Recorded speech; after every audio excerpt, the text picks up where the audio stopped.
One axiom to ponder, and this is sort of another foundational principle, is the systems are driven by an energy nucleus with unique characteristics. And I'll show you why that's relevant. Every system that we create has a driving factor.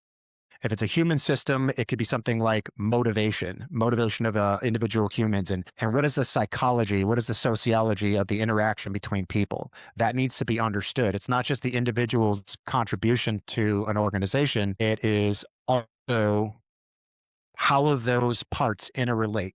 Humans actually in society are probably one of the best examples of how holism works. You either have it or you don't. Good organizations often operate from a very holistic perspective in the sense that there's a lot of relationship bonding. In the military, we call it unit cohesion and morale.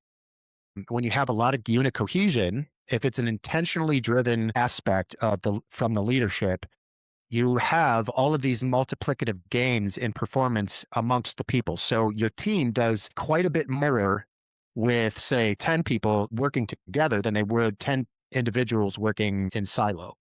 So a couple of the examples of those energy nuclei, mechanical energy, like motors, engines, things that move, molecular kinetics, tongue-tied. It was basically thermal energy. Electromagnetic radiation, it's not necessarily the radiation aspect, but electromagnetism. And this is what you find in motors and generators, etc. All of these are subject to be converted to different forms. And then, of course, strong nuclear force, which is what you find that is the binding energy of atomic nuclei in nuclear reactions for nuclear fission. Any one of these has their own particular unique characteristics that need to be essentially built for or calibrated to.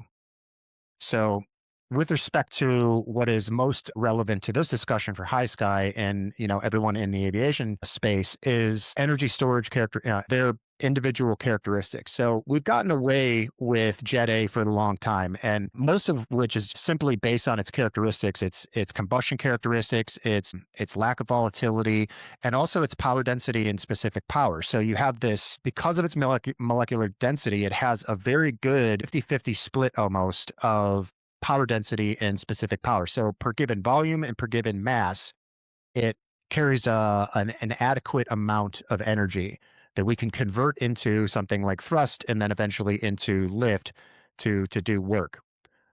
Unfortunately, it doesn't necessarily work to now go back to the patchwork optimization model to change the paradigm. You have to go back to a holistic approach to change the paradigm as a system, because again, that paradigm is a system. So what we're currently facing right now in electrification of aviation is this sort of mismatch of mentality, is that we're doing a very good job, and I'm actually very impressed with a lot of the companies that are out there that are creating great electric motors and great fuel cells and great pretty much everything, and they're getting the job done from a proof of principles perspective. But as I'll show you a little bit later, there's essentially a threshold of viability, and when you're trying to change the paradigm, if you're ignoring those particularly unique characteristics of that energy medium, that energy nucleus, and you're not designing to those specific characteristics, you are not going to be capitalizing on any gains that you would get that would not exist by